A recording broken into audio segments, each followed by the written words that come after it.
Okay, good evening, everybody, and welcome to our 5th annual legislative kickoff event. I'd say everybody's kind of getting their seats, a few more people. There's a little bit of an echo. Can you hear that? Okay. So for those of you who are new, and I hope we have new faces in the audience, and you don't know who we are, my name is Amy. And I'm Greg. We are the policy team at the Arizona Free Enterprise Club. You probably see me on the Friday calls, or you will start to see me more often as the legislative session begins. And you might see us around the state giving presentations at your local club meeting. It's our job to organize the legislative agenda and make sure that that vision is implemented down at the legislature. So tonight, the purpose of this event is to roll out what that agenda looks like for the 2026 legislative session. And before we kind of launch right into it, we hope you enjoy tonight's presentations. We want to get started out with more of the ceremonial things. So I'll invite Deborah and Charlie Schinke, and then they'll invite all of you to join us in a prayer and the pledge. Thank you, Amy. Can we all stand? Oh, wow. I can barely see everybody, but that's okay.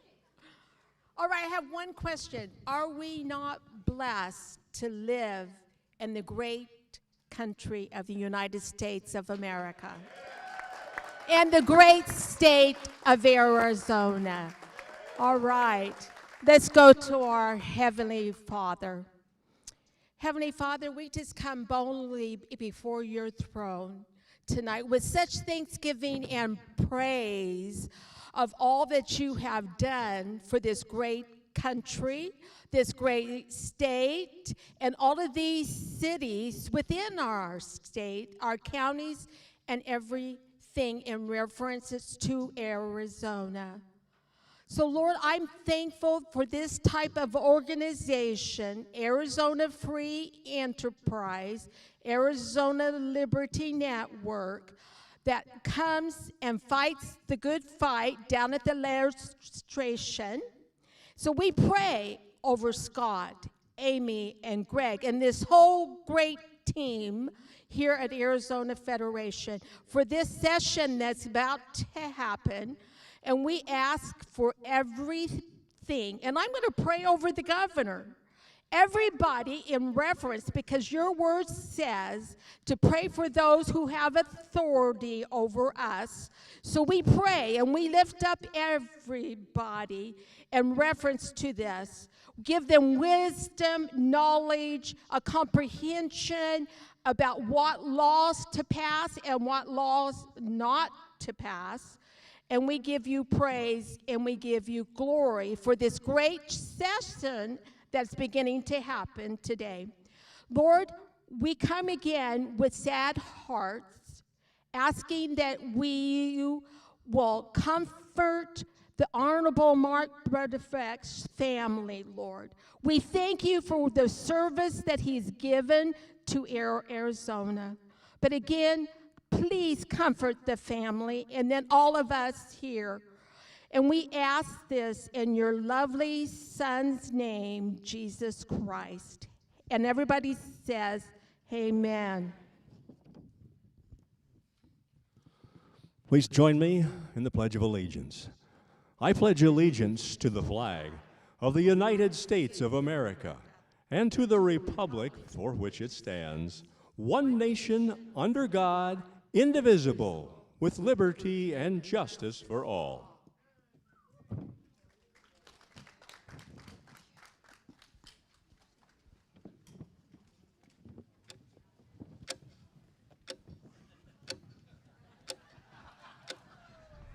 Every day Katie Hobbs stays in office, Arizona gets more expensive.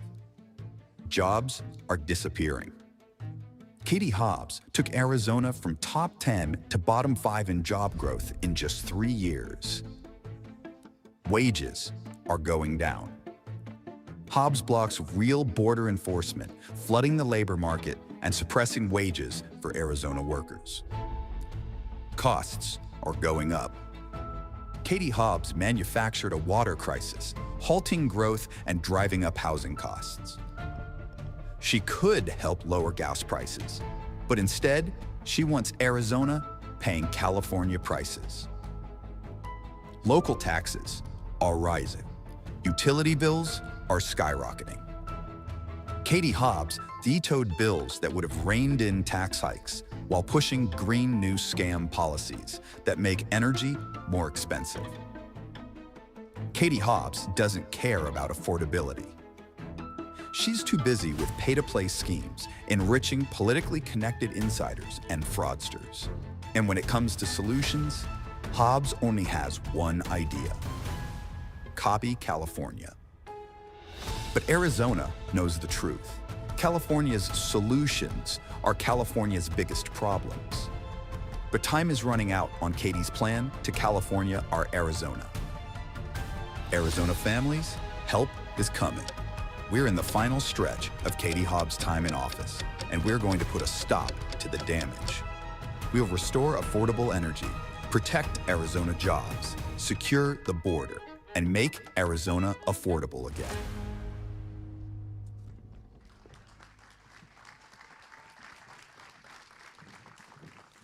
Okay, so by now you should know a little bit about our theme for this session. We're going to be talking a lot about affordability this evening. The question is why? So tonight we've invited George Kaloff to answer that question for us. You probably know him or you've seen his work, and if not, you should. George is the president of Data Orbital, a widely respected polling firm, and the managing partner of the Resolute Group, a full-service political consulting firm. We are so grateful to have George here with us tonight, and I think you will have a lot of good data that will gear us up for the next year and hopefully provide some optimism. So please welcome George Kaloff. Thank you. I'm definitely going to be providing optimism because I can't help but be optimistic. This election year going into 2026, we have a lot to be grateful for, and let's dig right into the data. We don't need to learn more about me. So let's start first with the top issues nationally. On the left, you see the Ipsos poll. On the right, you see Echelon Insights. Echelon is a center-right firm, and Ipsos is just a global firm. You notice, though, the economy, employment, jobs, top issue for Ipsos. You notice on Echelon's cost of living, the top issue, jobs in the economy, the third. If you add those two together, 40% of Americans are worried about affordability. And on Ipsos, if you add things with the healthcare system and other stuff, you get similar numbers. Now, before we get to Arizona, we know we obviously wrapped up AmFest at the end of last year, and I wanted to give you a sense that this issue isn't just important for all Arizonans, it's important to our base as well. Of course, our conservative base is worried about, you'll notice, winning the midterm elections. We really like to win, and we are going to win, but at 64%. Then the second one is voter ID, and the third one is affordability. And even on the right, the things that we think are the biggest threat to America, number 4 is the economy and affordability. We know why President Trump won nationally, why he did better in blue states, why he won all the swing states. It's because he was talking about this issue, and we need to ensure that we do the same here in Arizona. So we did a survey in early December about the top issues, and this is even more pointed than the national ones were. You'll notice the border and immigration is still number 1, but not if you add up the other categories. We're obviously grateful that President Trump secured the border, are we not, and the vice president, and so that number that was at 40% is now only at 17. Then we have jobs in the economy, inflation and cost of living, and then housing, rent, and affordability. If you add all those together, you get to close to 50% of Arizonans that think some aspect of affordability is a big deal. Those are Republicans, Democrats, independents, rural, suburban, urban. We need to take note.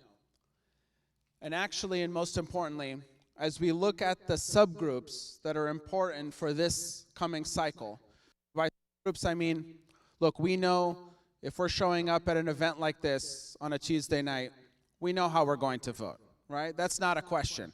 We're not considered a swing audience. But there are groups of people, voters in this state, that we're not sure how they're going to vote. Whether that's the number one group up there, Hispanic voters, which is always a quintessential swing audience. President Trump did the best with them that we have done with Hispanic voters in a number of years. We see a lot of Hispanic voters re-registering as Republicans. Close to 40% with economy and jobs and inflation, and it would be above 50% if you include the affordability and housing. Seniors over 55, most likely those that are the likeliest to be on a fixed income. Then high turnout voters, so voters that always vote in the election. Independent voters, right? Where there's a lot of independents in Maricopa County. Urban county voters, so voters in Maricopa and Pima. Women and men are essentially tied, and then Republicans you'll notice at the bottom. It's not that we don't care about affordability, but there are audiences that care even more. So what does that tell us? As we're going door to door, and a lot of the organizations that are involved in the Arizona Liberty Network, you all work, you don't just talk. Yes, you show up to meetings on a weekly basis and on a monthly basis, but you do a significant amount of work in between. This is the issue that we need to be talking about. You'll notice if you follow the Arizona Free Enterprise Club online, they're talking essentially exclusively about affordability issues. That's not by accident. That's not because Amy, Greg, and Scott ran out of things to talk about. That's because that's what voters want to hear. And not just voters in Maricopa County. Saw a lot of friends here from the rural parts of the state. I just got back from Yavapai County during the Republican Women of Prescott today. Everyone's talking about the same issues. So these are the issues that we need to talk about door to door.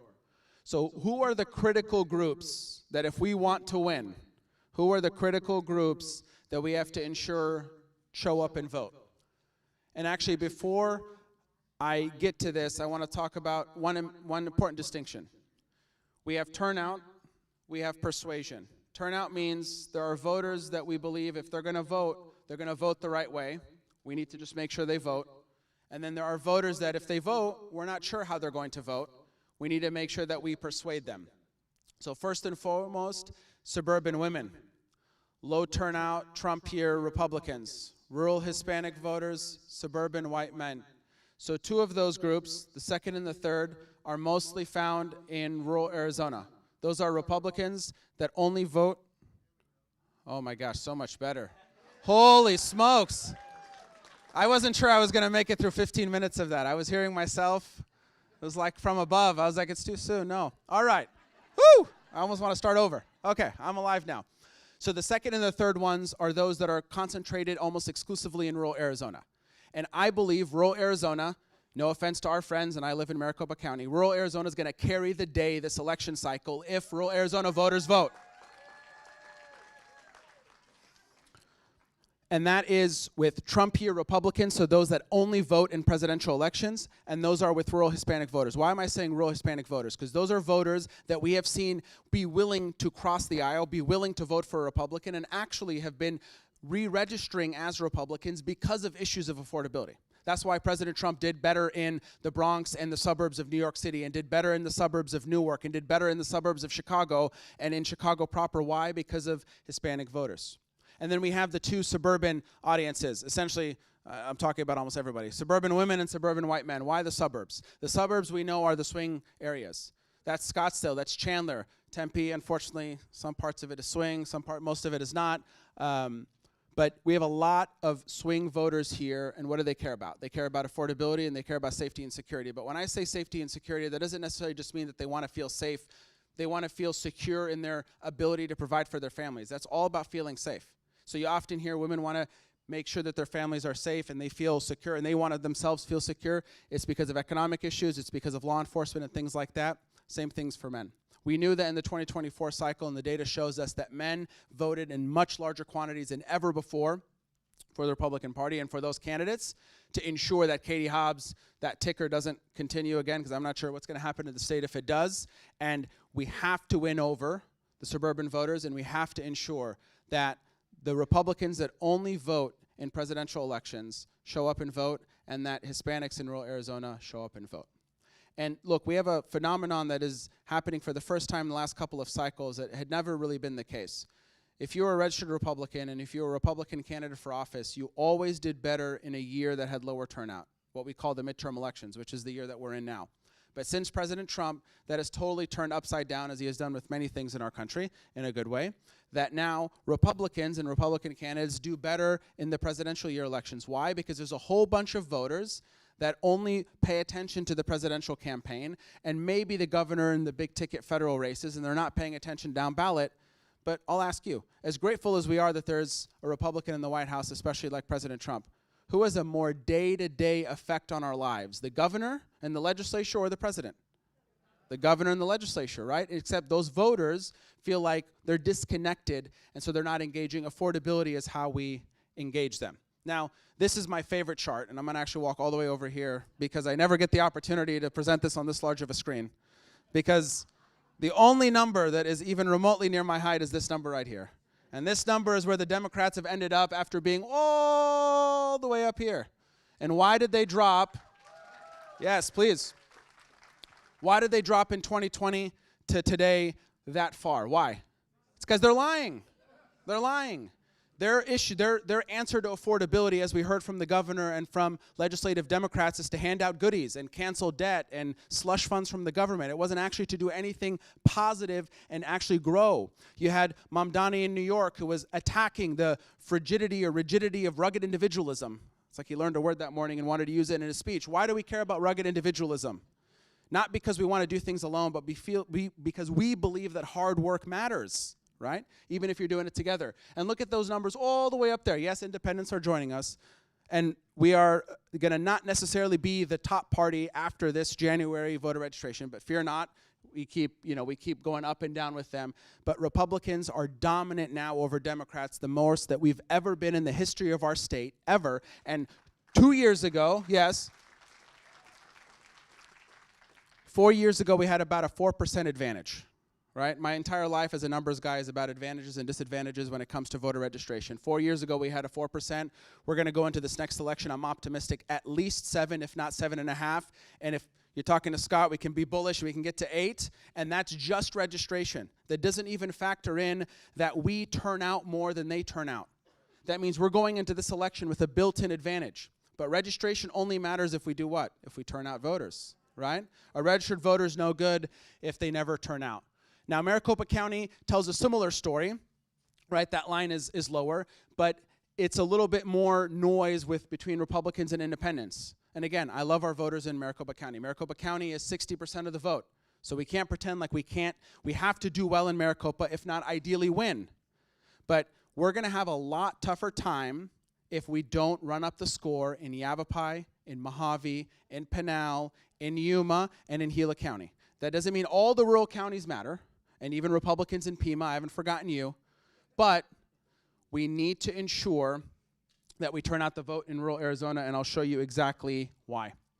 So I know there's a lot of numbers, but bear with me here. I just wanted to show that every single county had a positive GOP change, other than Coconino. I don't know. Is anyone here from Coconino? I don't want to offend anyone. I love Coconino County. I love every county in Arizona. But we lost Republicans there. We lost Democrats there. You lost independents there. Coconino County is losing population. So aside from Coconino County, every single county increased since November of 24. Increased in voter registration for Republicans, and about half of them decreased for Democrats. So look at even Pima County. We increased way more than they do. Of course, they are still a majority in Pima County, but we are gaining on them even in Pima County. But this, and this is for the swing districts, so for District 2, 4, 9, 13, 17, and 23. I know there's a lot of folks in this audience that are from especially 13 and 9. Look at that. In 9, Democrats added, Democrats decreased 230, and Republicans gained 2,000. In Chandler, Democrats increased 1,000, we increased 4,200. I mean, and the most amazing one, right? Scott, you remember 4 years ago when we were talking to our fellow peers down at the Capitol about District 23 before Michelle Pena won. Look at those numbers. Democrats have lost 1,700 voters in District 23 in just the last 4 years, and we have gained 5,000. So it's no surprise that Michelle Pena keeps winning because, one, she's doing amazing work, but because voters there, which is this is a majority Hispanic district that was written to be a dark blue district. And I'm confident we can elect even more Republicans based on these changes because of the issue of affordability.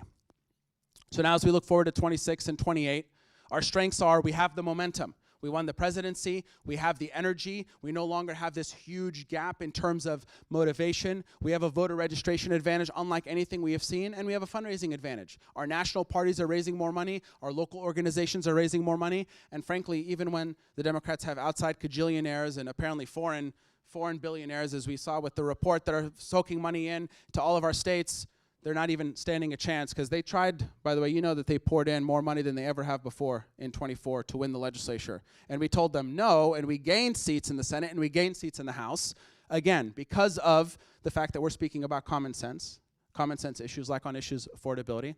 Now, what are our disadvantages or things that we have to watch out for? As much as I said we're motivated, we are a little complacent. Why? There are some of our voters that feel like we won the White House and that's enough. We know that's not enough. We have to talk to our neighbors about that. We have a little bit of an enthusiasm gap, only because hardcore progressives, I don't know what it is, they're motivated to push forward their crazy ideas, so we need to ensure that we can match it, and then we have slightly lower favorable numbers. But look, most of our candidates, and I'm not just talking about President Trump, they don't conduct themselves to just be liked or not liked, but when it comes to a binary choice on do you vote for this way or that way, Americans and Arizonans said they wanted to vote in this direction. And so these are all things that we can overcome, but stuff that we have to be mindful of. So now how do we leverage our strengths to overcome our weaknesses? We need to speak about affordability. We need to talk about it not like actuaries. No offense to our accountants and actuaries in the audience. We have to talk about it from the heart. You'll notice there's a lot of facts and figures coming out from the Free Enterprise Club and others, but we're doing it in a way that tells a story. We're tugging at heartstrings. We're connecting it to California. As much as we may love to vacation there, we don't want to bring California policies to Arizona. That's the thing that most reign true. And who do you hear that mostly from? You hear that from former Californians and former Chicagoans and former, Portlandites or whatever you call yourselves. If you're from Portland, they're like, I left there to come here, not to bring my politics, but to escape from that type of politics. So that's a strength of ours that we need to leverage. We have to leverage common sense, and we can't be complacent. I want to say one final thing.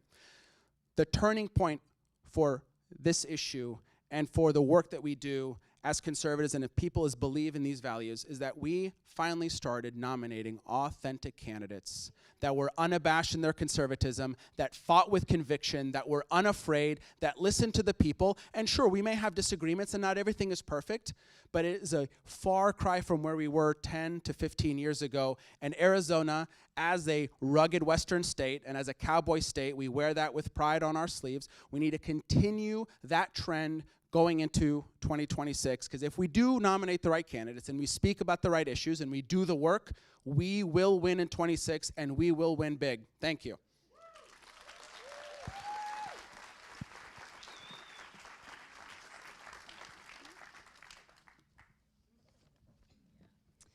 Well, that sets the stage perfectly. That gives you some insight into the data of why we've wrapped our agenda around affordability. And I think George mentioned something really important, and we're trying to keep this central too, which is the fact that this isn't just about answering or responding to polls. This is about addressing real issues that Arizonans are feeling. There's a reason why, yes, it's at the top of the polls, but it's at the top of the polls because it represents real pain people are feeling when it comes to tabletop issues. And so we'll just launch right into our legislative agenda. And that's going to be our goal, is everything that we devise as a policy solution is going to be about meeting those practical pains. So if it shows up in a monthly bill for you, you're opening up a utility bill, you're looking at your property taxes and what you owe, we want to be identifying those pain points and then curating solutions that are going to help alleviate some of that pain. And so you'll see our affordability agenda is really about addressing those issues, everything from tax relief as people are encumbered with that, to what we see at the local level, the encumbrance is there, and then of course lowering energy costs, which we've been talking about for the last year. And then there'll be some other issues which may not be the thrust of where we lead, like issues on housing and housing costs, as well as making sure that we're addressing all the abuse and fraud that occurs in government. Every dollar that the government spends is a dollar we can't apply to tax relief to you. And so those will be issues that we know Republicans in the caucuses are talking about, they're holding hearings about, and they're going to be running bills, and we want to be able to support the full entirety of that agenda. And I'll just mention one other thing, which is, there's a reason why this pain is still kind of working through the system. And I think we see that disconnect with voters. We have Trump in the White House, but he can't fix all the issues that have been, plaguing the economy for the last 4 years. Some of that having to do with inflation, has to work through the body of the economy, wages being, suppressed. All of these things, we'd love to be able to snap our fingers and have quick fixes, but that's just not the way it works. And so when we have a Democrat, obviously, at the 9th floor in Arizona, that also kind of mitigates our ability to see the full effects of what the Trump administration is doing. And so, it's like pain, the pain is here, but help is on its way, and that's what this agenda is all about. And launching right into what we would consider to be the most important issue of this session, and I should probably really call it the biggest and most beautiful issue of this session, because that is all about what we do with Trump's one big beautiful bill. Amy just mentioned that, yeah, absolutely. If you remember, Trump signed into law on the 4th of July, the one big beautiful bill, to try and tackle a lot of these issues, the Biden inflation that plagued us for 4 years. And the one big beautiful bill had many provisions, but important to this conversation are the tax provisions. You might not know, but in Trump's first term, he passed his Tax Cuts and Jobs Act, but many of those provisions were set to expire. And so a big aspect of the big beautiful bill, we're making those changes permanent, but also a whole host of other policies like no tax on tips, no tax on overtime, an additional deduction for seniors, an increase in the standard deduction, and various other proposals. And so the question becomes, what do we as a state do with the one big beautiful bill? And that's why we answer that question just a month later by planting the flag on this issue and letting Arizonans know that if we do not fully conform to the one big beautiful bill, if we do not give the full benefits of it, it's going to be an effective tax hike at the state level of at least $400 million. Now that the numbers are finalized, it's closer to $440 million. And so we laid out what we expect from the legislature and from the governor when it comes to conformity. And that is that the package must be at least $440 million in tax relief to get the full benefits.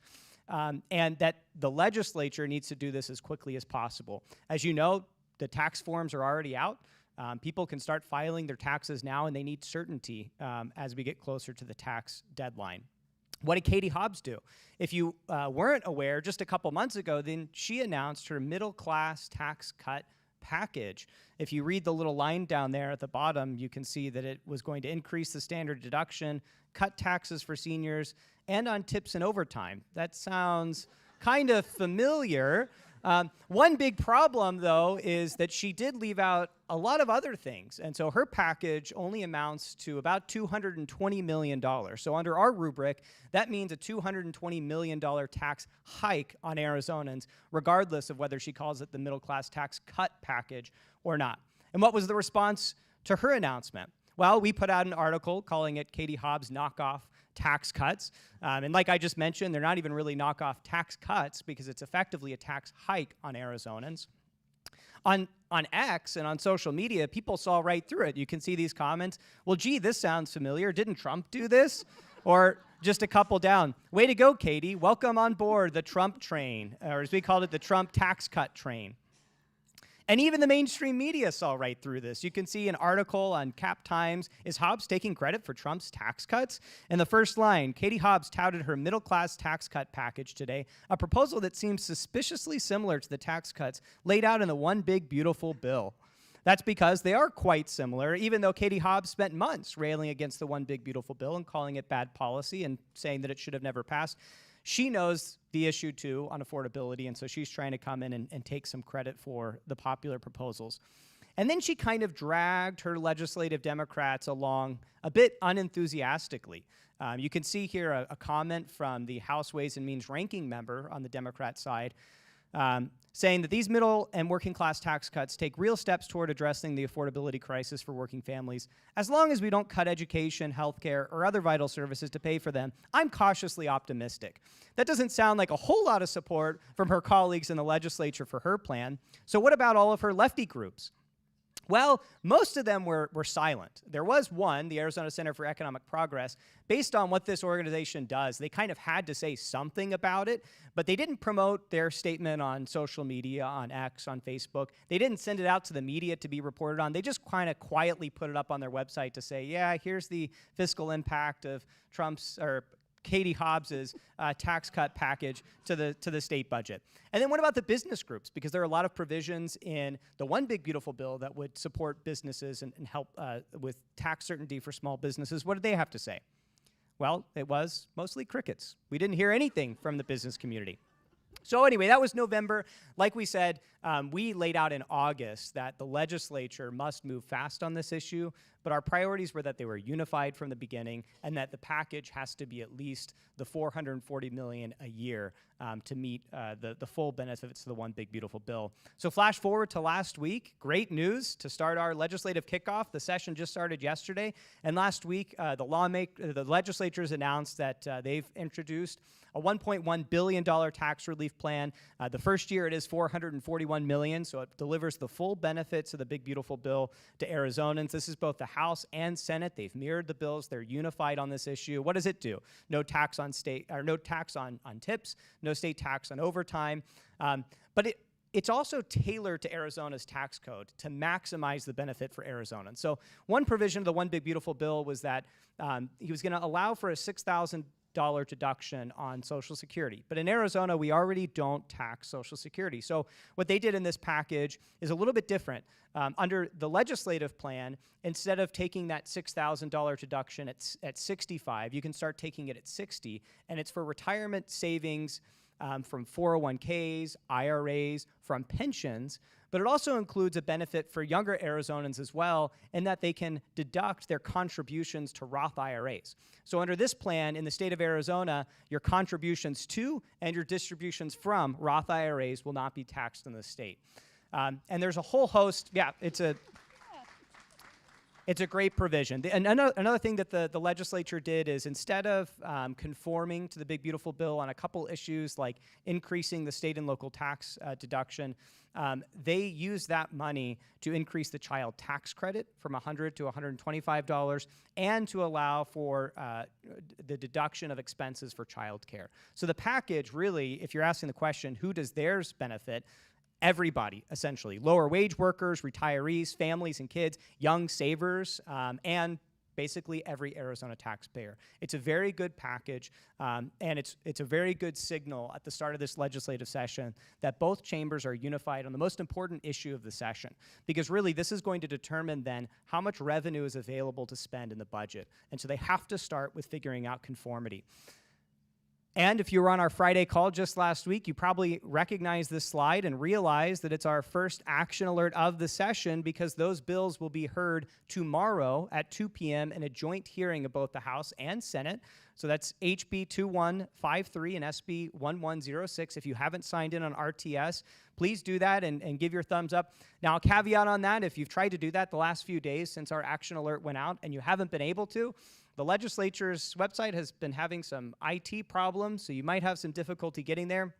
But they plan to move these bills pretty quickly. And so either by the end of this week or early next week, this will be up on Hobbs's desk. So if you didn't get an opportunity to sign in on RTS before it goes to committee, be on the lookout, because you'll be getting an email from Darla so that we can flood Hobbs's email inbox with emails telling her to sign this bill.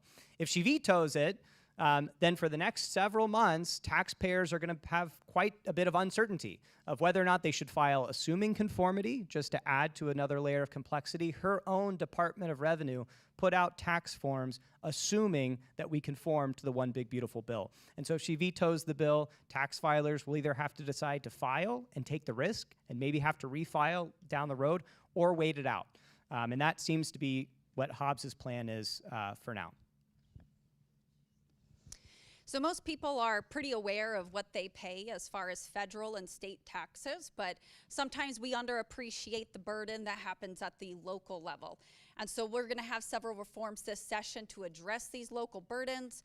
And when you look and account for what those entail at the local level, they kind of run the gamut. Everything from sales taxes to use taxes, obviously primary property and secondary property taxes, and then a host and array of fees and whether they're for businesses, but also for, individuals and property owners. If you go and try and, put in your own water heater, you might find you get a fee for that. And so these really accumulate. And then oftentimes they're providing other services directly, which are, utilities, whether that's your trash or your drinking water or your sewer water. Those all coalesce around utility hikes as well. And so when you take a look at the full breadth of what we shoulder as local taxpayers, they really start to accumulate. And so even though, the Trump administration, our Republican legislature is doing great work trying to address the federal and the state tax burden, really a lot of that work starts to come unraveled at the local level. And so we've seen just over the last couple of years, just a number of tax hikes, utility hikes all across the state from these local jurisdictions. So you see here's a headline just in 2025 from City of Phoenix, and they raised their sales tax 0.5 percentage point. And on top of that, they increased water rates for their city residents.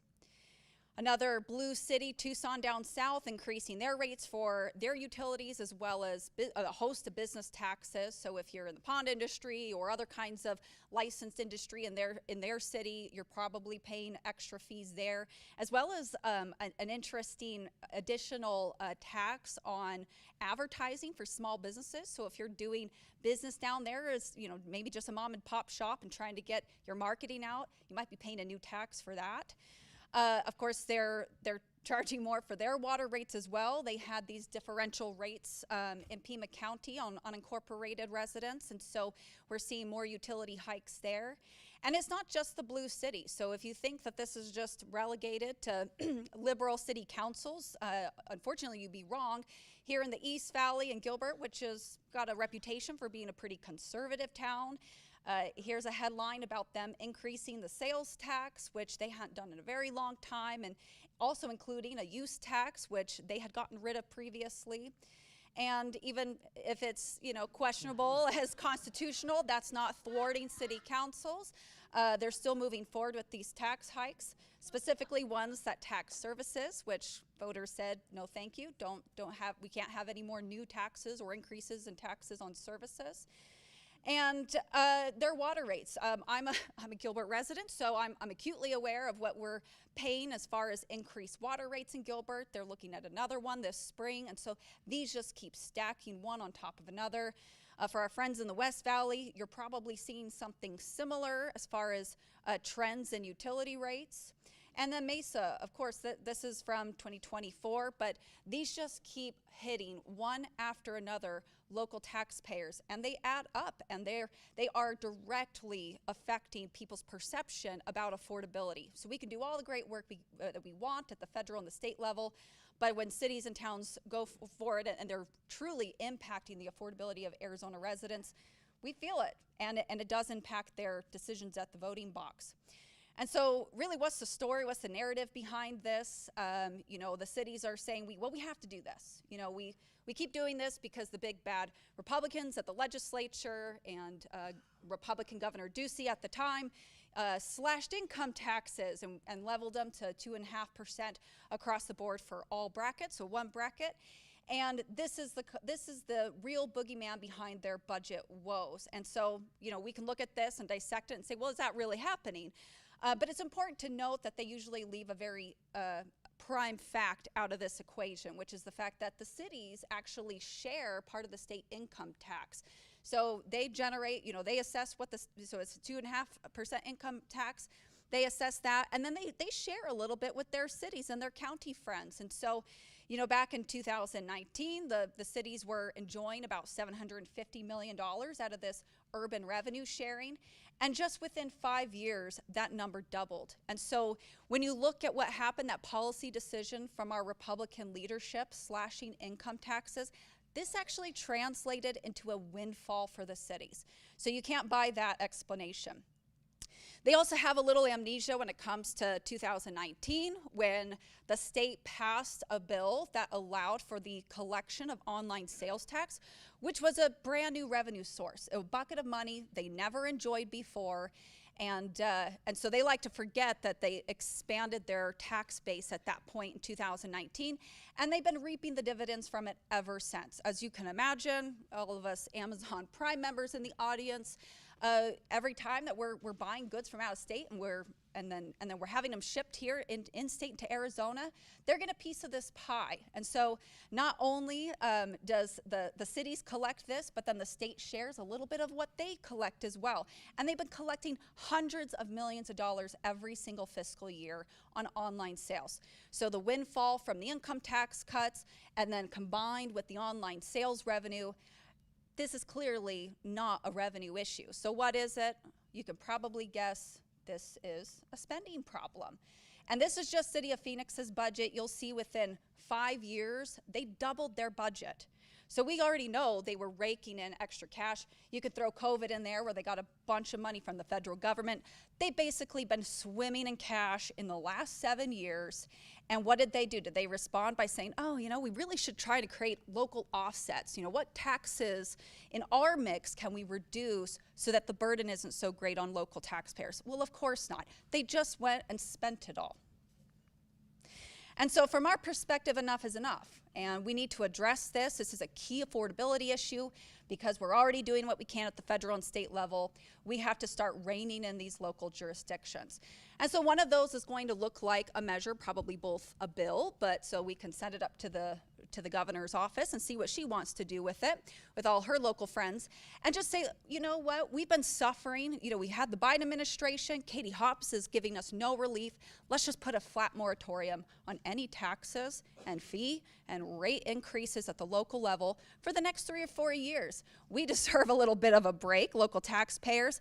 And so this will be something that we look to send to her desk, but maybe also send to the ballot box if she, if we're looking at her crystal ball and we think that she's going to veto it, we'll send it directly to the voters as well in 2026 and see if they want to give themselves a tax break at the local level. Oh yeah, you can clap. That's great stuff. Now, this is kind of a temporary measure, which we know it's acute pain, so we need an acute solution. But long term, we really need to deal with the problem at its root at the local level. And so we'll be introducing a bill that's going to hopefully do just that. And part of that will be capping what cities and towns can actually assess at the local level. So on sales tax, the state has a 5.6% sales tax rate, and then the local cities keep topping off that with their own percentages. And you can have a effective sales tax rate at the local level of 8-9%. So it's really getting out of control, and we think that we need to address that fundamentally. And then lastly, this is a little tangential, but still in the tax relief bucket, and that's with our district schools. They're shedding students. They're leaving basically abandoned, stranded facilities, whether those are administration buildings or schools that they can't fill because they're getting the heck out of those schools and going on ESAs or going to charter schools, enjoying the choice that we have in the state. And yet that has not stymied one bit having these districts go out election cycle after election cycle issuing new bonds. The question is if you've got, only 70% of your buildings filled with students, why are you asking voters to take out more debt to build more facilities that you don't need?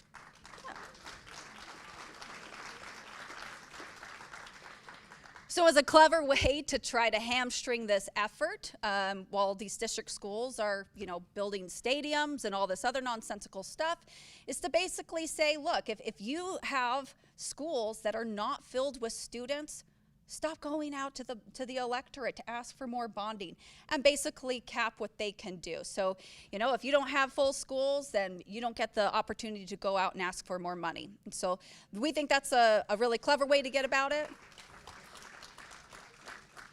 But we also hope that that will remedy the increased property tax hikes that people are seeing. And those aren't always particularly visible for people. They don't tie those together. There was a really good effort last year for a bill to create more transparency in that regard. Katie Hobbs vetoed it. And so this is a good mechanism to get at it. And now on energy, well, just by show of hands, who was at our legislative kickoff 2 years ago?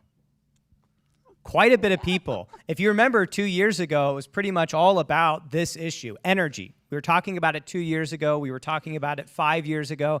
In fact, one of the first issues that the Free Enterprise Club took on was way back in 2006, fighting Chris Mays's Green New Deal mandate of 15% renewable energy. So it's been an issue that the club has been fighting for years and years and years. If you've been on our Friday calls or maybe at an event that we've presented at in the last maybe 6 months, we've given a full hour-long presentation about the Green New Scam here in Arizona. And so I'm not going to refresh all of that information, but energy is an issue. Rising electricity costs, utility bills, they just keep going up. Anybody from Tucson or TEP customer here? Oh, we've got one. Okay, well, for you, your rates are looking to go up by 14% next year. How about APS? APS customers, that's what I thought, quite a bit up here in the valley. Ironically, also 14%. Both of our largest monopoly-owned utilities, or investor-owned utilities, are seeking double-digit rate hikes this year. For APS, if you're not subscribed to AZ Free News, I would recommend that you do that because you would get this information here. This hike, the new 14% rate hike, would represent a 30% increase in residential rates since 2023. If APS gets their double-digit rate hike this year, it will be a 30% increase in just 3 years for the utility. And what's causing the rate hikes? If you've been to one of our presentations on the Green New Scam, then I hope you know the 3 words causing these rate hikes. It's the Green New Scam. If you follow us, earlier this year, we produced a cost analysis of APS's resource plan. Their most recently approved resource plan, it was approved in October of 2024, and it laid the groundwork for them reaching their voluntary goal of going net zero by 2050. Unfortunately, at the time, our commission did not do their own independent cost analysis, so we did one, and that was published at the beginning of last year in the spring. And what we found was that their plan would cost ratepayers $42.7 billion over the next 15 years. And on top of that, we would face truly California-style blackouts in the summer months. So the analysis showed that in the middle of July, starting at 11 p.m., why that time? Well, because the sun is no longer shining, and all of their batteries are now empty, and we no longer have coal generation because they plan to shut that down entirely by 2031. We don't have enough natural gas and nuclear, so what happens? For hundreds of thousands of homes throughout the valley, northern Arizona, the power goes out. You know, in July at 11 o'clock, it's still 110 degrees outside. And under their plan, the blackout would last all the way until the morning hours. So imagine what the temperature of the inside of your home would be in the middle of July when you're out of power because of this net zero plan. And it's not just plans that they're making. If you look at the things that they've contracted for in just the next 3 years that they are going to build, according to their own numbers, they're going to build 7,300 megawatts of power. If you don't know the terms, that's a lot of power. And 93% of it is coming from, as they say, clean energy, solar, wind, and battery storage. So this isn't just some plan that they're developing. It's a plan that's been put in place, and they're actually currently building out 93% new renewables, solar, wind, battery storage, while they're shutting down vital coal plants like Cholla and plan to shut down the rest of our coal by 2031. And if you don't believe that that's what's driving rate increases, well, this is pulled straight from APS's rate case, their application. They're asking for a bit over $500 million increase in revenue for the company, but $265 million of it, more than half, is just for a battery storage facility. It's 150 megawatts, 4 hours of storage, but it costs $265 million, and that's what they want recovery for. So here's the process. You start with Green New Scam commitments. all of our utilities have committed that they're going to go net zero by 2050. Voluntarily. Nobody's compelling them to do it but themselves. They make those commitments, and that then gets enshrined in their Green New Scam resource plans. And unfortunately, the Corporation Commission approved those resource plans. The next step is we get Green New Scam RFPs. And so they say, we're going to go net zero. They put it in their resource plan, and then they say, let's go buy all the Green New Scam projects. Those go through, and what's the final result? The Green New Scam rate hikes. But it has to stop. And so at the legislature this session, we're going to run a host of bills. The first two bullet points will be the same bill, and it's going to make sure that we have true least cost resource planning, but importantly, that we mandate that the Corporation Commission does an independent cost analysis before they approve the plan. That should be the starting point.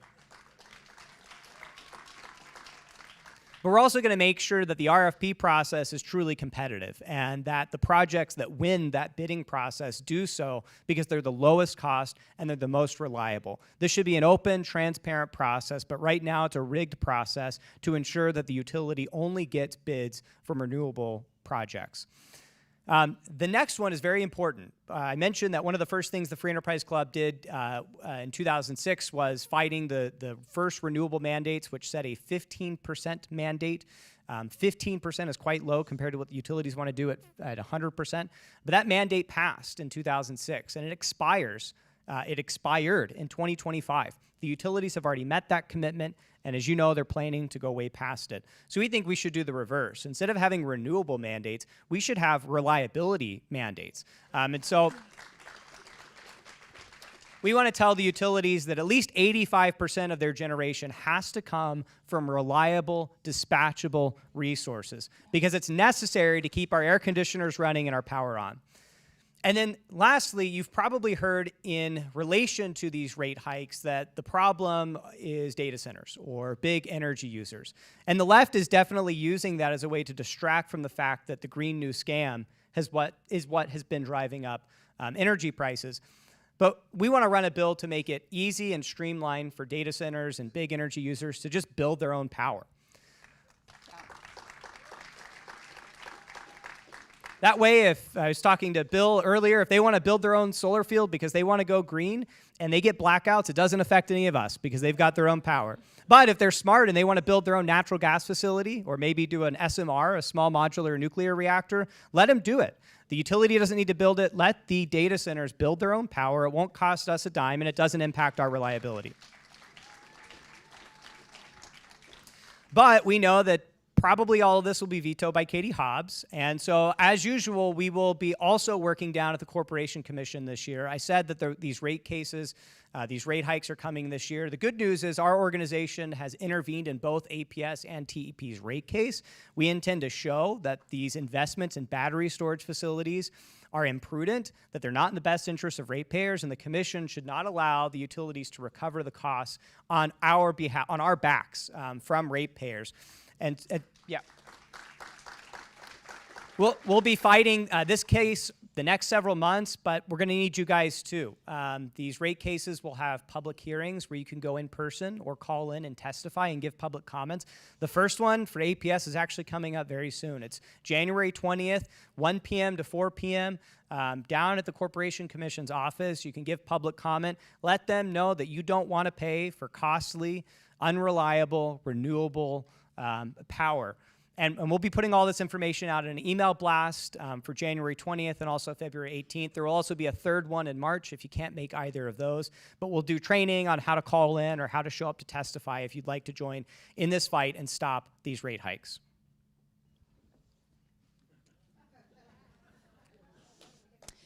So obviously having a proactive agenda is important, but we always have to be cognizant of allocating our resources to making sure we're standing at the ready to thwart Katie Hobbs' agenda.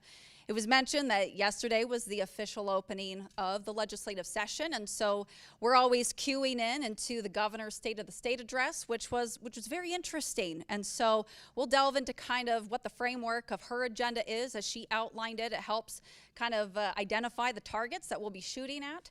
But you know, it was interesting, and if you have a chance to go back and look, you'll notice that she's been doing a lot optically to make herself appealing to a more generalized audience. You know, she's dressed in red, she's got that power suit, she's trying to talk like maybe a moderate, and then trying to wrap these affordability issues into what she would consider solutions. We cringed at all of them, and we'll talk about why.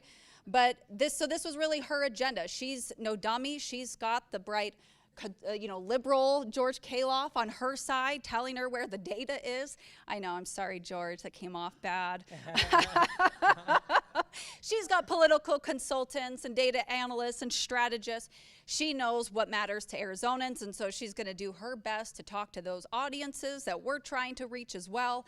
And so that's really what the framework of her agenda was. And so the first thing, you know, Greg outlined, she started out her speech with her quote unquote middle tax conformity plan. And so we know that's hot garbage. We know that's going to be enemy number one. It will be the first priority in the session to fight over. And so we're on good footing since the Republican chambers are unified and they're getting out as fast as they can. But this will be target one. Just kill her plan. Drag it through the mud, let people know that she's selling basically a $200 million tax hike as a tax cut and gaslighting Arizonans into thinking somehow this is going to make things more affordable for her. So that's target one. The next is all her solutions, and George mentioned this, was basically just a bunch of entitlements. And so it shouldn't surprise anybody when you get a liberal Democrat governor who wants to model herself after California policies, that her solutions to affordability issues are going to be quick Band-Aids that are basically handouts, and then who can we shuffle off the cost to that isn't going to hurt us politically too much.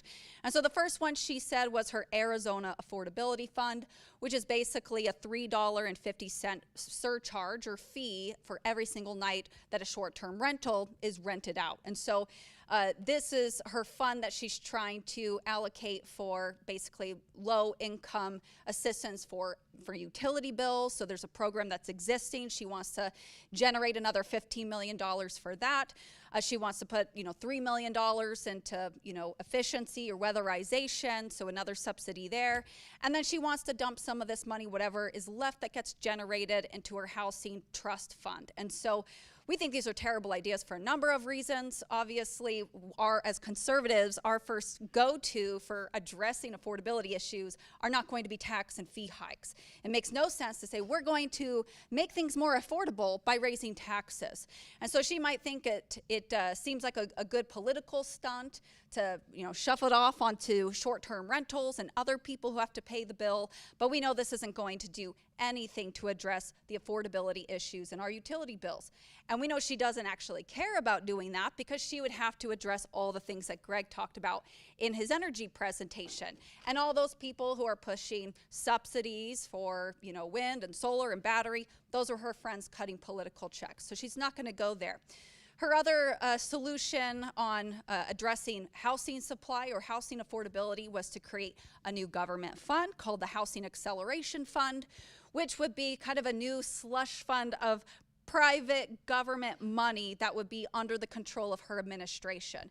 We thought this was particularly funny and ironic considering, she spent her administration, her incompetent director actually wired $2 million out of the housing trust fund to fraudsters, in the Middle East. And so the solution to housing affordability is certainly not pooling more government money under the control and relying on the competence of the Hobbs administration. That's a really tenuous plan, to say the least. And so we know as far as energy and housing costs, her solutions are not going to get Arizonans the relief that they're looking for. Greg mentioned this. The other aspect of that is basically additional fees and charges on data centers. And this has to, both when it comes to energy, but also when it comes to water. And so an additional cent a fee or tax on every gallon of water being used by data centers. And then she wants to take away basically a $38 million carve out for data centers that exist now. That she voted on. But as much as we love getting rid of car routes and we support that, we know this is just lip service. She has no actual sincerity when it comes to eliminating handouts for, like we said, renewables and battery plants and all these things that are driving up costs. And so this is really, Scott calls it putting it's a political blending machine where you put all the good poll tested measures in and talking points at audiences and then just tie them together. And they come off policy wise very gimmicky because they're not real serious policy solutions. And then she also mentioned that she wanted to launch this initiative, the Arizona Capacity and Efficiency Initiative, which we've seen her recycle other, Republican ideas. She's trying to copy taxes, Trump-trained taxes, and this is basically her formulation of DOGE without like an actually good acronym. And so, she kind of mumbled something out, no flesh on the bones when it came to what she was going to do to address waste and inefficiency in government. She doesn't have a great track record when it comes to this, and she just kind of spoke this like it was a third language because Democrats don't typically know how to talk about waste, fraud, and abuse in government. They just know how to benefit from it and profit off of it. And then she mentioned Prop 123. She's trying to dump more unaccountable money into the K-12 school district. Republicans have been, pretty hardline when it comes to, if we're going to do anything when it comes to Prop 123, which is unnecessary at this point. It's expired. The state legislatures backfilled any of those monies that they would have received from a Prop 123 extension. And so she just wants to, basically make sure she's got something for all her friends in the K-12 lobby. And she'll make another run at the Republican legislature to do that, which unless we're going to get something really good like constitutional protections for ESAs and school choice, there's probably not a lot of energy to do that.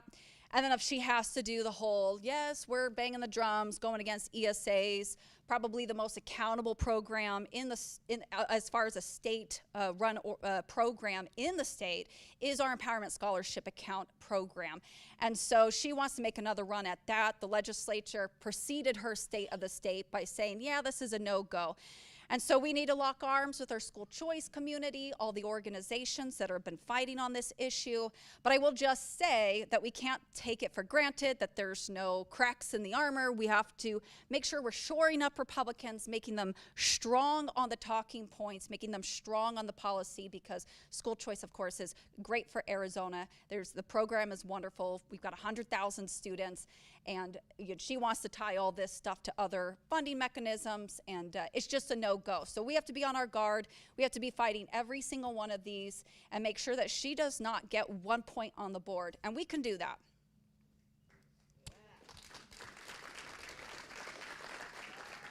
And then lastly, we'll be looking at, we do fully expect all of our great, wonderful bills that we work so hard on to get vetoed by the governor.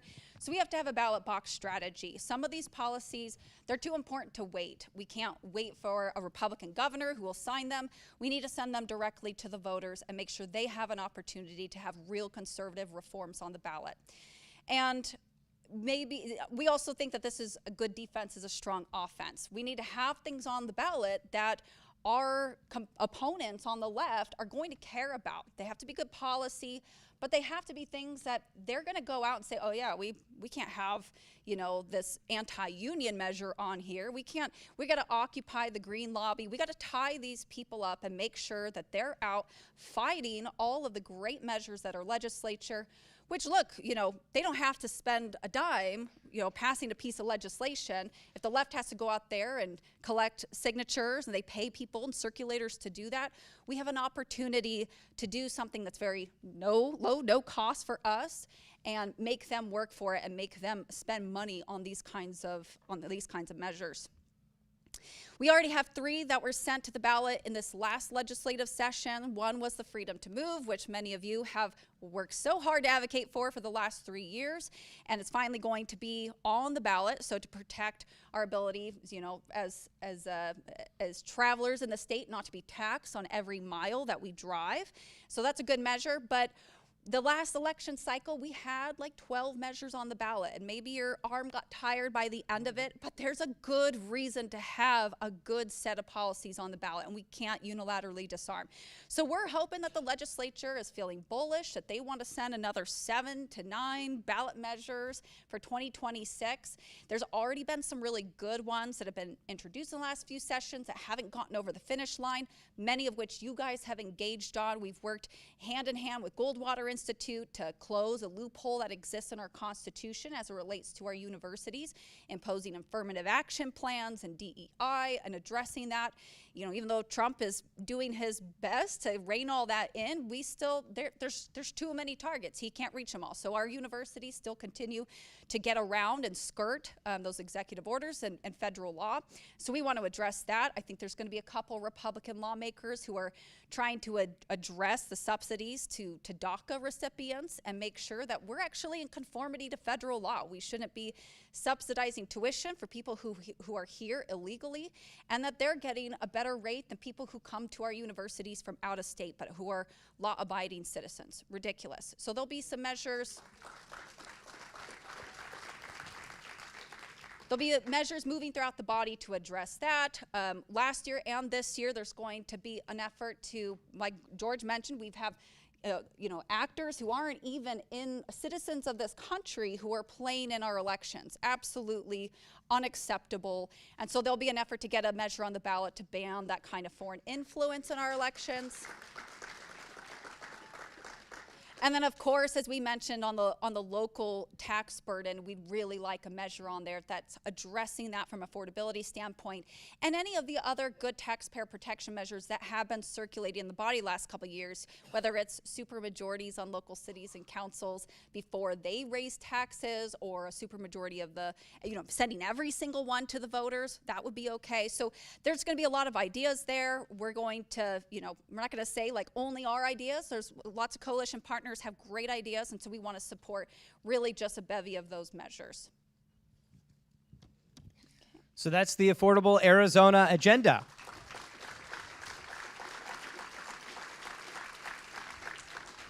And really we have to show, and it's not very hard, that we have the solutions on affordability, and that Katie Hobbs' solution is to copy California, as you heard in the video, and California's solutions are their biggest problems, and we don't want them to become our problems either.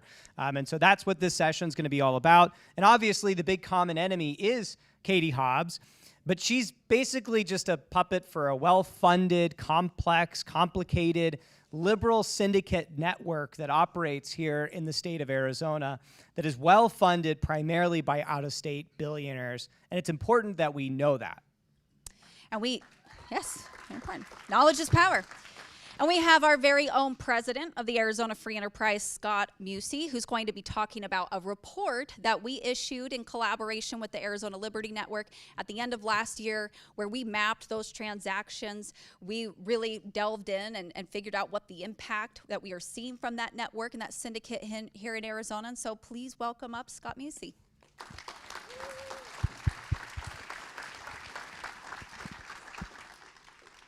Thank you, Amy. Thank you, Greg. Let's give them a round of applause again. They've been spending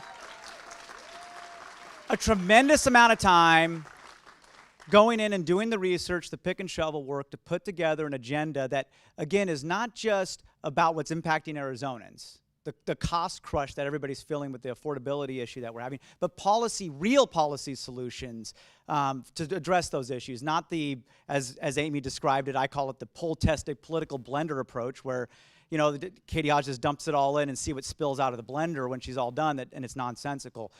We need to go and tackle those issues. But first, and one of the things that we talk about when we're trying to get these things done and be successful, is we also have to deal with the opposition we're going to be facing. And no, we're not just talking about Crooked Katie, or what do you guys think? I'm trying to think of a nickname for her, like Donald, good Donald Trump nickname for her. We got Crooked Katie, we got Pay-to-Play Katie, Corrupt Katie, Cartel Katie? I heard Cartel Katie. All right, well, we're going to have to pick one. I got to figure out what it is. We haven't decided on it yet. Or Katie Frauds. I don't know. Lame Duck Katie. Okay, we'll come up with a good one. But it's not just Katie Hobbs or Adrian Fontes or even Chris Mays that we're dealing with. It's also a lot of what's amplified them and pushed them to the point that we are now. They're just honestly vessels for the larger effort by the radical left to turn our state blue. And it's something that I've seen firsthand. I've been running the Free Enterprise Club for over a decade, but first started seeing the impacts of this over a decade ago when we saw this proliferation of all these far-left groups popping up here in Arizona out of nowhere, taking actions and activities not only at our legislature but around the state to flip our state, to turn our state into another California. And so we've been monitoring and looking at this, and then last year decided, you know what, let's map this out. Let's see what's going on here. We were actually kind of inspired too, additionally inspired by the efforts that the Trump administration was doing related to USAID. And originally we were looking at this going, we want to see how much tax dollars, USAID dollars are flowing to these groups, and it grew from there. We wanted to take it to the next step and say, let's map it all out. Let's see how the left and how this is actually operating here in the state. And the culmination of that was this report that we call the Liberal NGO Syndicate. It's available on our website if you want to see it at www.azfree.org if you want to take a look at it. But the first step was to map all the transactions and the flow of money. And what you see here is an original mapping of over 180 transactions between all the different liberal organizations being funded here in Arizona, from their original sources down to the very end. Very complicated, very opaque, and as I would say, by design. This is intentional. The left doesn't want you to see an easy flow of money. They want to keep it intentionally complex so you can't figure out what's going on. So when you see that new group pop up with a new name, you'll think, oh, it's this organic, or at least regular voters that are just kind of watching what's happening, they'll think it's just some new group that cares about a particular issue. Nope, it's intentional. And that's how they do it. That's how they hide what they're doing. So we took this and then said, let's make it look and let's organize it in a way that's easily digestible. And so what you see here is what we'll call the Arizona Liberal Infrastructure Network, where on the left you see the original sources of where the money comes from as they get pumped into the intermediaries, and then when they come out on the back end to the actual Arizona groups. And so what you see on the left, the original sources of those funds, that first big bubble over $1 billion, are donor-advised funds. And what these are is these are usually investment tools or financial instruments that big donors use, and sometimes not so big donors, but a lot of times big donors use as a way to help direct funding to philanthropic groups. Generally, what we call philanthropic groups are 501c3s or tax-deductible organizations. These are ones that engage in political philanthropy or activities that operate in the political world. So you have these what are called donor-advised funds or DAFs, Fidelity Charitable and others. And then you have a couple of the heavy hitters on the liberal side, the billionaires, George Soros, which I'm sure everybody's heard his name, and his son. They have been active in politics for decades, funding a lot of these activities. And then you got a name that a lot of people probably haven't heard of, Hans-Georg Weiss. He's a Swiss billionaire. He's actually a foreigner that funds a lot of these 501c3s, these philanthropic groups here in the U.S., so foreign dollars flowing into various nonprofits. And then at the bottom there, you see USAID. All that money poured into intermediaries. These are the middleman groups that move the money around, and then finally to those AZ groups. And so as I mentioned before, these are the upstream and intermediary sources. You got George Soros and Weiss on the right there, and then a few of the three big intermediary groups. Open Society, which is the George Soros nonprofit to move money around, billions of dollars there. Tides, they've actually been around for about 5 decades. They're based out of San Francisco. They're often an outfit that helps provide backbone support to various liberal groups and causes. Most recently, in 2020, they actually became the backbone support for Black Lives Matters. The Black Lives Matters National, a lot of their regional groups, they went in and said, hey, we'll help you out, help you get more sophisticated, do all your accounting, all your other legal work to help make sure that you can ramp up quicker. And so Tides played a role with Black Lives Matters. Probably one of the more interesting things is in the last year, the Black Lives Matters people, after blowing all the cash on mansions and everything else, ran out of money and then turned around and sued Tides accusing them of stealing their money. So what we're seeing there is some left-on-left lawfare violence. I always like seeing that, but they're going at each other there. And then lastly, Arabella Advisors. They're actually the biggest one of all. That's where over the last 20 years, most of the big money's been moved around, billions of dollars each campaign cycle. Interestingly enough, they actually folded ties. They shut it down and renamed it because I think the good news is that people were catching on about what Arabella was doing as far as operating in this environment. They're getting a little too much scrutiny. So they have now shut it, but then they just are now changed the names. I think it's the Sunflower, yeah, whatever, some other, they're going to change their name every 2 weeks to hide what they're doing. But Arabella has been one of the biggest names in this and was actually founded by Hillary Clinton henchmen. So here are the Arizona groups. These are the downstream groups that are receiving nearly $200 million in support to fund a lot of the operations that they're doing in the state. Chispa, they're a Hispanic environmental group. They're based out of Tucson. You got Mi Familia Vota. That name should ring a bell with anybody that's maybe been following our work on election integrity, because they're usually one of the first groups that sue over a lot of the good election bills that we have passed in this state in past years. Probably the most significant one is they sued immediately after we had passed and signed into law our protection to stop non-U.S. citizens from being able to vote in our elections and register to vote and vote in our elections. First state in the country to pass that law. Mi Familia Vota immediately sued and have been challenging that in court ever since. The case is now pending appeal with the U.S. Supreme Court. And then you have other ones too, One Arizona, ACE.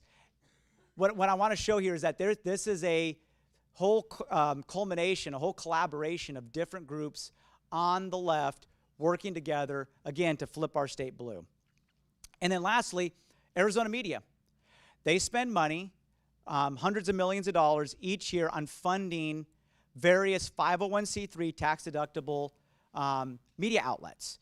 Two of the ones that operate here in the state, AZ Mirror, and then the Copper Courier. And you can see some of the headlines there. These are their nonprofit outlets.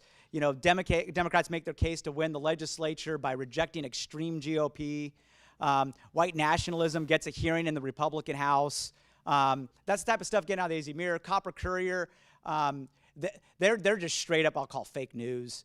They don't even, at least the AZ Mirror, they hire a lot of, a lot of lefty journalist flunkies that got fired from AZ Central and now work over there. Copper Courier, they just produce various news to then advertise it during election season. So they just write up articles trashing conservatives usually, and then they'll promote those on Facebook or whatever it is. So, but that's what's going on. They're funding those activities. And then lastly, this is what it looks like. On the left, you see the DAFs, you see USAID, taxpayer money flowing to those intermediaries, and then what you guys will see when that stuff pours out into the public sphere. The get out the vote efforts, ballot measures. A lot of the ballot measures that appear on the ballot are funded by this liberal infrastructure network. The fake news that I was describing, the lawfare against our activities here in the state, the defend democracy, democracy dies in darkness campaigns, and then open borders. This is the same group, and your tax dollars go to fund a lot of these efforts that are out there to support open borders and to oppose Trump's border policies. In fact, we saw that last January after Trump was inaugurated. Miraculously, a couple of open border groups popped up opposing the border crackdown, groups that we had never even heard of before. We started doing some research on it. Come to find out, not only were they part of the network, but some of the groups that were funding them were getting money from USAID. And so this is what we're up against. And so the question I often get asked is, what do we do about this? You have this big liberal network. How do we fight back?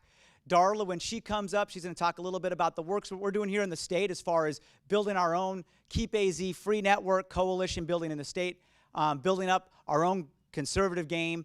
I'll let her talk about that. But I'm going to focus on two other things that we're looking at doing is trying to make sure that we're beating back against this liberal machine. And the first is to do our own messaging and explanation on what's going on and explaining to voters the dangers of what the left is doing. And one of the campaigns that we will be running this year is our Don't CA My AZ campaign. Basically that there are politicians in this state, pretty much all leftists and Democrats, that want to import California policies into Arizona. And that the voters need to understand that that's just not theoretical, it is real, and it is happening. And the good news is that when you do tell voters about this, the reaction is what you suspect. They say, heck no. And they usually recoil against those elected officials and move away from them and in the direction of elected officials or politicians or anybody that is going to protect Arizona and make sure Arizona is not turning into California. And it's our job, I believe, to make sure that we go out and over the next year, educate voters on who's driving up higher affordability, who's making our communities less safe, who's bringing in radical woke policies into our classrooms. It is not conservatives. It is not Republicans. It's the radical left, and they're taking these ideas, and they're taking the same ones that Gavin Newsom and the Californians are doing, and they're wanting to do in our state. And so we're going to be doing things through social media. We're going to be making sure we're communicating through traditional media, but then we're also going to be looking to do fun things as well, putting up billboards around the state, making sure that everybody knows that Arizona is never going to turn into California, and we're going to fight every step to not make sure that doesn't happen here.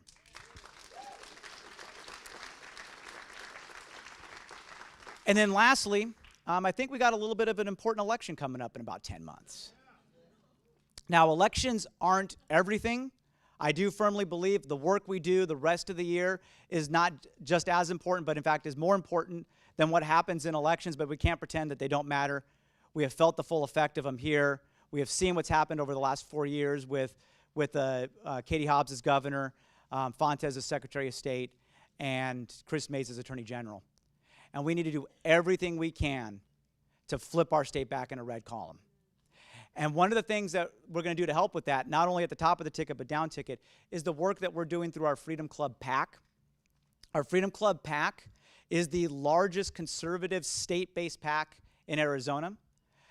It is the only PAC in Arizona that's recognized as what we call a mega PAC. And the only way you can become a mega PAC in Arizona is you have over 500 unique donors to your PAC. Now, there are 500 Arizona residents that have contributed to our PAC. We are the only conservative PAC in the state that meets that threshold, which means we have broad-based support all around supporting what we are doing, raising money to directly support candidates up and down the ticket to make sure we keep our state free and prosperous. And so through the Freedom Club PAC, we are going to utilize this to support whether it be candidates for school board, candidates for city council, legislature, all the way up to the top of the ticket, making sure we can keep our state free and make sure it doesn't turn into California.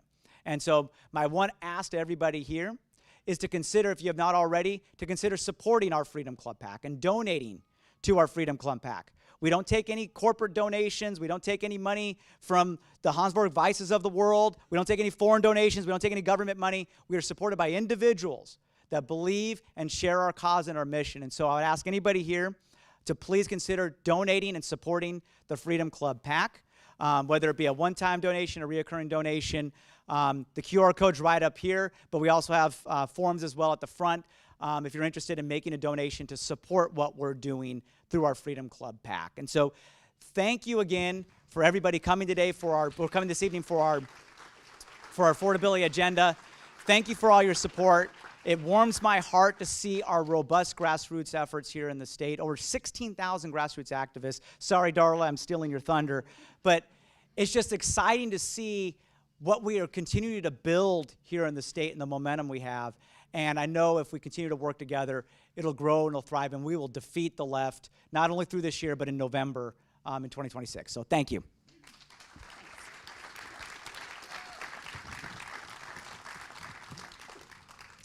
Scott's right. You all are critical to making sure that we have a conservative counterweight and that this liberal infrastructure, the syndicate of organizations, doesn't take root in the state. And so with that, we would now like to call up Darla Gonzalez. I think she probably needs no introduction to this crowd. I could already hear the applause. But Darla, grassroots director. You get her emails with the updates. Executive director for the AZ Liberty Network, so you get her updates about what all the coalition partners are doing. And so now we'd like her to give that update and close out our event talk to everybody about what's going on at the club and the Liberty Network. All right, I feel like everybody's already done that, starting with George. George is an optimism. All right, I can't see anybody. Oh, wait, I'm going to get to the spot where I can see y'all. Okay, here I am, this way. All right, I can't see you, but I'll hug you on your way out, okay? Deal. So, I don't even know how do I follow Scott or Greg or Amy or George, like seriously. There's not much left to say. The whole time Amy and Greg were talking and she was saying we this and we that, I kept thinking in my head, we is we. We work together. All of you and us, we work together, right?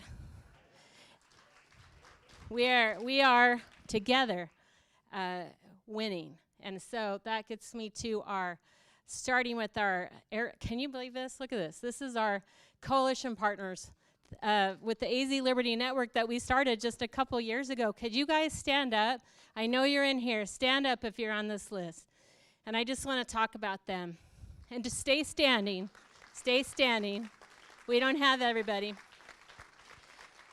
The Liberty stay standing, please. The Liberty Network, Scott and I, we talked about this. We were working with people one-on-one, but we thought, what would happen if we get everybody in the same room?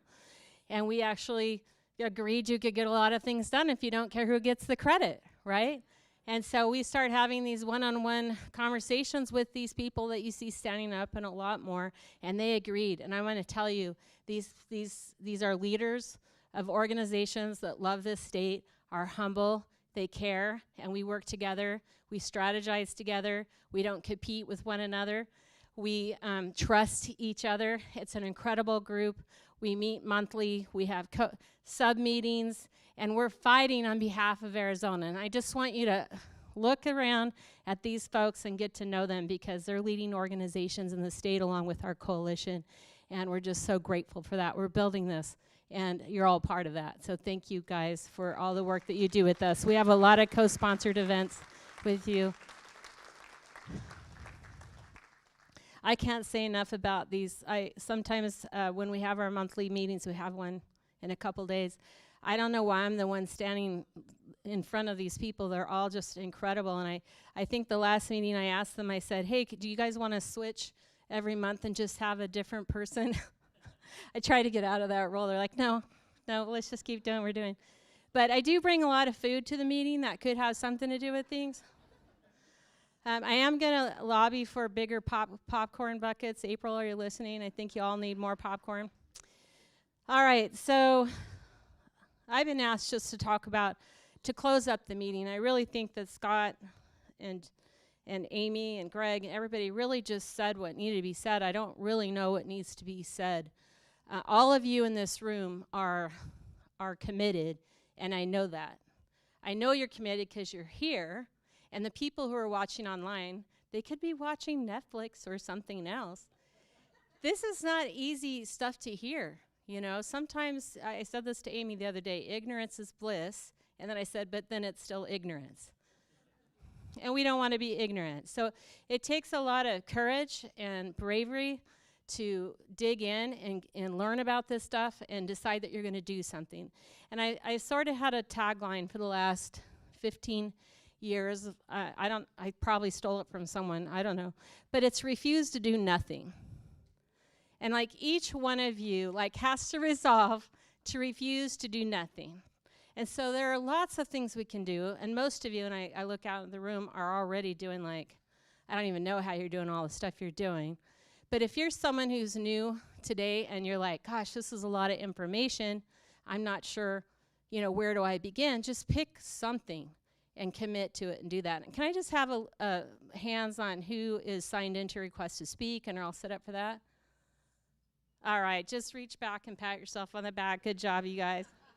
Sorry about the AZ Ledge website the last 24 hours. April was on it first thing this morning. So if you're not signed up minimally with the request to speak system where you can give your opinion to your lawmakers this legislative session, do that. And if you don't, you're like, well, how do I do that? just reach out to us. At the bottom of every email has my cell phone number and my email number. Just reply to that and say, how do I get a login credential to give my opinion at this legislative session?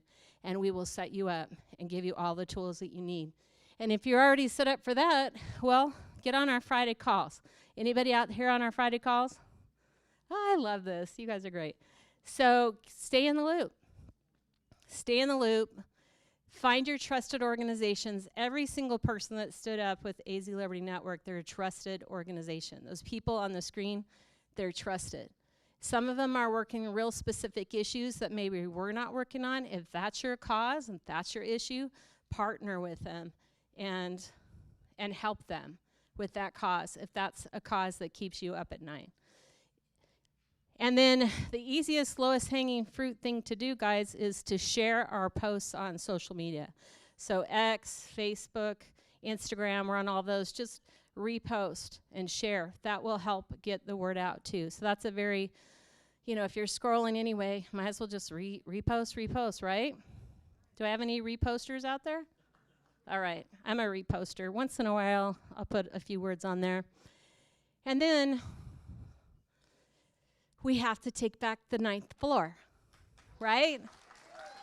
We gotta fire Hobbs. We gotta fire Hobbs. She's gone. We don't need any fraudsters in the 9th floor, right? So if you are like, well, I don't even know if I want to help a Republican candidate get into the 9th floor. We gotta work on that. We gotta get it back. By the end of 2026, we have got to solidify that Arizona is a red state, right?